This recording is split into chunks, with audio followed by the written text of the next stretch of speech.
నేను చెప్పేది నిజమమ్మా. అయినా నీకే అబద్ధం చెప్పాల్సిన అవసరం నాకేముంటది? నా కొడుకు గురించి నాకు బాగా తెలుసు. డౌట్ లేదు, రాత్రి నిన్ను భయపెట్టింది నా కొడుకే. అత్తయ్య చెప్పేది నిజమేనా? రాత్రి నాకి ఆయన మీద ఎలాంటి డౌట్ వచ్చలేదు. అయినా గాని నన్ను కావాలని భయపెట్టే అవసరం ఆయనకేముంటది? ఈ మధ్య మాకి ఊకే గొడవలు అవుతున్నాయి. ఇలాంటి టైంలో ఆయన అంత చనువు తీసుకుంటాడా? నాకైతే నమ్మబుద్ధి అయితే లేదు. ఏమైందవని? నీకింకా నమ్మకం వస్తలేదా? అయితే నాకు ఒకటి చెప్పు. ఏందత్తయ్యా? నీకి కిటికీలో నుంచి సౌండ్ వచ్చిందని చెప్పినావు కదా? అవును. నువ్వు బాగా గుర్తు చేసుకో. నా కొడుకు కోపంలో ఉన్నప్పుడు ఎట్లా అడుస్తాడో రాత్రి కూడా నీకు అదే సౌండ్ వినబడింటది.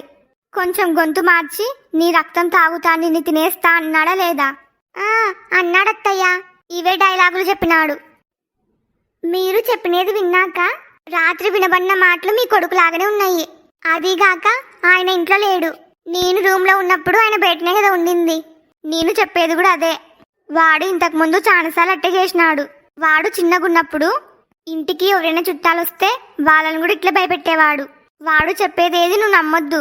నువ్వు భయపడాల్సిన అవసరం లేదు. దయ్యాలు లేవు, ఏం లేవు. నువ్వు ధైర్యంగా ఉండు. ఆయనని చీపురు కట్ట తిరిగేసి కొట్టినా తప్పులేదు. లేకపోతే నన్ను అంత భయపెడతాడా? 3 దయ్యాలనేసరికి వణికి చచ్చా. నాకి భయం అని ముందే చెప్పినాక కూడా ఆయనట చేసినాడంటే ఏం చేయాలి? సచ్చినోడు. నా భయం ఆయనకి కామెడీ అయ్యింది. నిన్ని అమాయకురాల్ని చేసి బాగా ఆడుకున్నాడు నీతో. అవునత్తయ్యా. అయినా ఈ కాలంలో దయ్యాలంటే నువ్వెట్లా నమ్మినావమ్మా? పాపం నిన్ను ఎంత భయపెట్టినాడో ఏమో. తలుచుకుంటుంటే నవ్వొస్తుంది. ఆయన మీద నాకు మస్తు కోపం వస్తుంది. రాత్రి భయపెట్టినది సాలదన్నట్టు మళ్ళీ ఈరోజు పొద్దున ఏమన్నాడో తెలుసా? ఏమన్నాడు? ఆ దయ్యాలు ఆయనకి ఫ్రెండ్స్ అంట. ఆయన చెప్పినట్టు వింటాయంట. ఆయన నా పక్కన ఉన్నందుకే ఆ దయ్యాలన్నీ ఏం చేసలేవంట. ఇంకోసారి నా జోలికి రావద్దని దానికి చెప్పినాడంట. ఏడ్చాడు విధవ. వాడు నీ ముందరట్లా బిల్డప్ కొట్టినాడు. వానికి అంత సీన్ లేదు. నిజం చెప్పాలంటే వానికి దయ్యాలంటే మస్తు భయం. వాడి ముఖానికి దయ్యాలతో ఫ్రెండ్షిప్ చేయడం కాదు, ఒక్కడు కూర్చొని దయ్యం సినిమా చూడనికి కూడా భయపడతాడు. వాడి ముఖానికి వాడికి వాడే ధైర్యం చెప్పుకోలేడు. అలాంటిది నీకు ధైర్యం చెప్పినాడంట. అత్తయ్య, నేను మీ కొడుకుని ఇట్లా అంటున్నాను, మీరేమన్నా అనుకోండి. మీ కొడుకు కన్నులో కారం పోసిన తప్పులేదు. నాకు ఎంత కోపం వస్తుందో తెలుసా? మీ కొడుకుని చీపురు కట్ట తిరిగేసి కొట్టాలనిపిస్తుంది. నేను నీకే ఫుల్ సపోర్టు. నువ్వు ఏమనుకుంటే అది చెయ్యి. కావాలంటే నేను కూడా హెల్ప్ చేస్తా నీకు. నన్ను అంతగా భయపెట్టినందుకు ఆయనకి ఖచ్చితంగా బుద్ధి చెప్పాలి. ఇంకోసారి నా జోలికి రాకూడదు. ఎలాగో అత్తయ్య కూడా సపోర్ట్ చేస్తా అంటుంది కదా. ఈ రోజు రాత్రికి ఆయన పని చెప్తా. అత్తయ్య, ఆయనకి బుద్ధి చెప్పాలంటే నా దగ్గర ఒక ప్లాన్ ఉంది. ఏందో చెప్పావని? ఆయన నన్ను ఎంతైతే భయపెట్టినాడో అంతకు డబల్ ఆయనను భయపెట్టాలి. ఆయనకి ఈ రోజు రాత్రికి చుక్కలు చూపియాలి. నన్ను భయపెట్టిన దానికంటే ఇంకా ఎక్కువ భయపెట్టాలి. నువ్వు చెప్పినది నాకు అర్థమైంది. మనిద్దరం కలిసి నా కొడుక్కి బుద్ధి చెప్దాం. మళ్ళీ మీ కొడుక్కి కొంచెం కూడా డౌట్ రాకూడదు. మనిద్దరికి ఏం తెలియనట్టే ఉండాలి. ఆయనని ఎట్లా భయపెట్టాలో రివెంజ్ ప్లాన్ గురించి రాత్రి చెప్తా. సరేనా? నువ్వు ఎట్లా చెప్తా అట్లా. థ్యాంక్స్ అత్తయ్య. మీరిద్దరు మొగుడు పెళ్ళాలా సార్? కాదు. నేను ముందే అనుకున్నా. ఏమనుకున్నావు? మీరిద్దరు మొగుడు పెళ్ళాలు కాదని.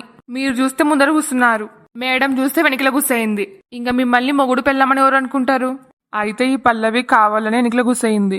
నా మీద ఎంత కోపం ఉంటే మాత్రం నన్ను భర్త కాదు అంటదే?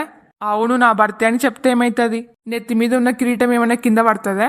ఈ పల్లవిని నిలదీసి అడగడానికి నిమిషం పట్టదు. కానీ ఈ డ్రైవర్ ముందర ఎందుకని ఊకున్నా. అనవసరంగా నా పరువు నేను తీసుకోవడం ఎందుకు? మళ్ళీ ఈ పల్లవి నోటుకొచ్చినట్టు మాట్లాడుతుంది. మేడం, మీకు ఒకటి చెప్పనా? ఏంటది? మీరు చూడ్డానికి చాలా అందంగా ఉన్నారు.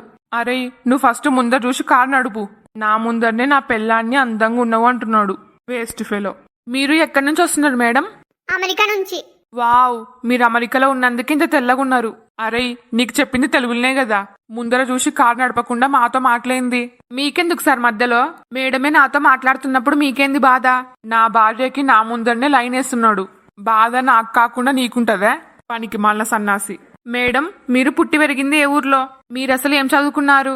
అమెరికాలో జాబ్ ఏమైనా చేస్తారా? అరే, నీకీ డ్రైవర్ జాబు సెట్టు కాదు.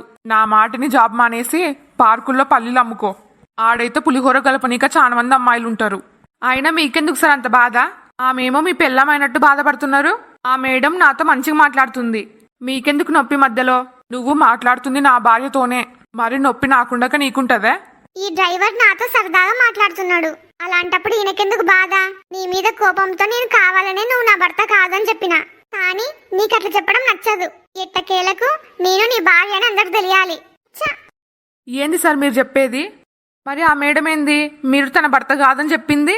మాకి 100 ఉంటాయి. అన్ని నీకు చెప్పాలా? మీరు చెప్పకపోయినా నాకు అర్థమైందిలేండి. ఏమర్థమైంది? మీరు మేడంకి నచ్చని పని ఏమైనా చేసింటారు. అందుకు మేడంకి కోపం వచ్చింటది. మీ మధ్య గొడవ అయింటది. అందుకు మేడం మీ పైన అలిగింటది. నీకు నిజం తెలియకపోయినా ఇంచుమించు కరెక్ట్ గానే చెప్పినావు. ఈయన నిజంగంటే నాకు ఇష్టం లేని పని చేసినాడు. బలవంతంగా నాకు ఇష్టం లేకుండా నా మెల్లో తాళి కట్టినాడు. అందుకే నాకు కోపం వచ్చింది. ఆ కోపాన్ని సంవత్సరం నుంచి చూపిస్తున్నా. నేను చెప్పింది కరెక్టే కదా సార్? ఏడ్చావులే, ముందు చూసి కారు నడుపు. అర్థమైందిలేండి. మధ్యలో ఏడైనా మంచి హోటల్ ఉంటే కారు ఆపు. ఎందుకు? ఎందుకేంది పల్లవి, నీకే ఆకలిగా లేదా? నేను చెప్పినానా నీకి నాకు ఆకలేసింది కారాపు అని? అంటే నీకేమొద్దా? మనం బయలుదేరే ముందు తిన్నాము. ఇప్పటికి చాలా లేట్ అవుతుంది. కొంచెమైనా తినకపోతే ఎట్లా? నాకేం అవసరం లేదు. కావాలంటే నువ్వే తిను. నువ్వు తినకపోతే నేను మాత్రం ఒక్కడిని ఎట్లా తింటా? తింటే ఇద్దరం కలిసి తిందాం, లేకపోతే వద్దు. నా కోసం ఎవరు కడుపు మార్చుకోవాల్సిన అవసరం లేదు. నీకు ఆకలేసి నువ్వు తిను, నాతో అవసరం లేదు. నాకేం వద్దులే. ఎందుకు మేడం మీకు అంత కోపం? మీ ముఖానికి కోపం సూట్ అవ్వలే. మనుషులు అన్నాక గొడవలు వస్తుంటాయి పోతుంటాయి. మీరు కడుపు మార్చుకోవడం ఎందుకు? దగ్గరలో మంచి హోటల్ ఉంది, ఆపనా? నీ పని నువ్వు చూసుకో. ఏమంటలేను కదా అని ఓవర్గా మాట్లాడితే మంచిగుండదు చెప్తున్నా. నీకు నిజంగా పార్కుల్లో పల్లీలు అమ్ముకునే జాబ్ అయితే కరెక్ట్గా ఉంటది. చా, ఈ మేడంతో అనవసరంగా తిట్లు తిన్నా. అయినా నీకెందుకురా? డ్రైవర్వి డ్రైవర్ లాగా ఉండాలి. లేనిపోని దానిలో తల దూడిస్తే ఇట్లే ఉంటది. ఛీ, దీనమ్మ జీవితం. బాగా అయింది వీనికి. లేకుంటే అప్పటి నుంచి బాగా ఓవర్ యాక్షన్ చేస్తున్నాడు. పల్లవి చూడనీక సాఫ్ట్ గా ఉంది, ఏమనదనుకున్నాడు. ఇప్పుడు బాగా దూల తీరింది. ఈ దెబ్బతో మమ్మల్ని డ్రాప్ చేసే వరకు నోరెత్తాడింగా. స్వప్న, మొన్న నీకి వచ్చేటప్పుడు ఏం తెచ్చలేనని బాధపన్నావు కదా. ఇప్పుడు నీకు కావాల్సినవన్నీ తీసుకో. ఏవండి, మనం షాపింగ్ కు పోదాం. ఏంది షాపింగా? ఇప్పుడెందుకు? ఇప్పుడు షాపింగ్ మాల్స్ లో మంచి ఆఫర్స్ ఉన్నాయి. నాకు కావాల్సిన చీరలు డ్రెస్సులు మంచి డిస్కౌంట్లు దొరుకుతాయి. ప్లీజ్ పోదామండి. ఇప్పుడు వాటితో పనేముంది? దగ్గరలో ఫంక్షన్లు పండగలు కూడా ఏం లేవు కదా. మీరే కదా చెప్పింది నీకు కావాల్సినటివి నచ్చినటివి మొత్తం తీసుకో అని. చెప్పినా దాని అర్థం షాపింగ్కి పోయి నచ్చినట్టు తీసుకోమని కాదు. నీకు హెల్తీగా తినడానికి, నీ కడుపులో ఉన్న బిడ్డ ఆరోగ్యంగా ఉండడానికి, నీకున్న నీరసం తగ్గడానికి మాత్రమే తినడానికి ఏమైనా తీసుకోమని చెప్పినా. అంతేగాని ఆఫర్లు ఉన్నాయి డిస్కౌంట్లు ఉన్నాయని షాపింగ్ కోనిక కాదు. తోలుకొని పోతే ఏమైతుంది? నేను లేక లేక నోరు తెరిచి అడిగినా. నీకేమి, నువ్వు మస్తు అడుగుతావు. డాక్టర్ ఏం చెప్పినాడో మర్చిపోయినావా? నీకు ఈ టైంలో రెస్ట్ చాలా అవసరం అంట. ఎక్కువ స్ట్రెయిన్ అవ్వకూడదు, ఎక్కువ పని చేయకూడదు అని చెప్పినాడు. అట్లా చెప్పినాక నిన్ను మళ్ళీ షాపింగ్ తోలుకొని పోతే ఏం బాగుంటది? ఇంటికి పోయేసరికి నువ్వు పూర్తిగా అలసిపోతావు. ముందరనే బలహీనంగా ఉన్నావని చెప్పినప్పుడు ఇవన్నీ అవసరమా? మీరెప్పుడు ఇంతే, నన్ను అస్సలు అర్థం చేసుకోరు. చెప్పండి సార్, ఏం కావాలి? స్వప్న, నీకేం కావాలో తీసుకో. నాకేం అవసరం లేదు.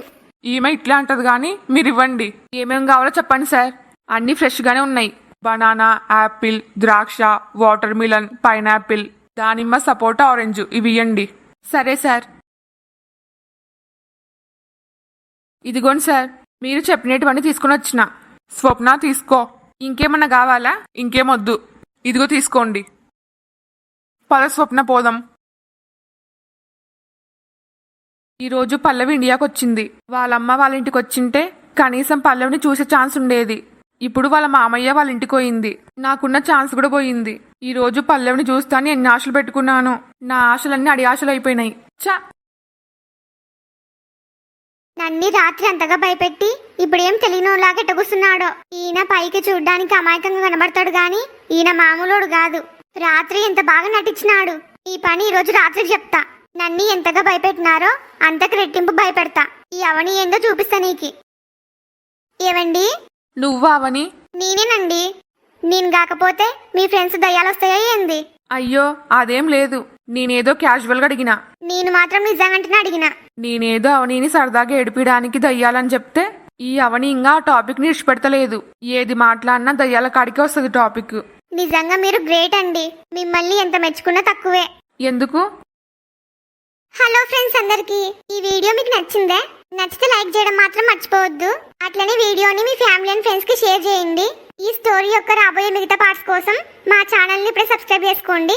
అందరికీ I'm really very sorry friends. ఈ రోజు వీడియో లెంత్ చాలా తక్కువ అవుతుంది. ఎవ్రీ ట్యూస్డే నాకు చాలా హెవీ వర్క్ ఉంటది. నాకు వీడియో రికార్డ్ చేయడానికి అసలు టైం ఉండదు.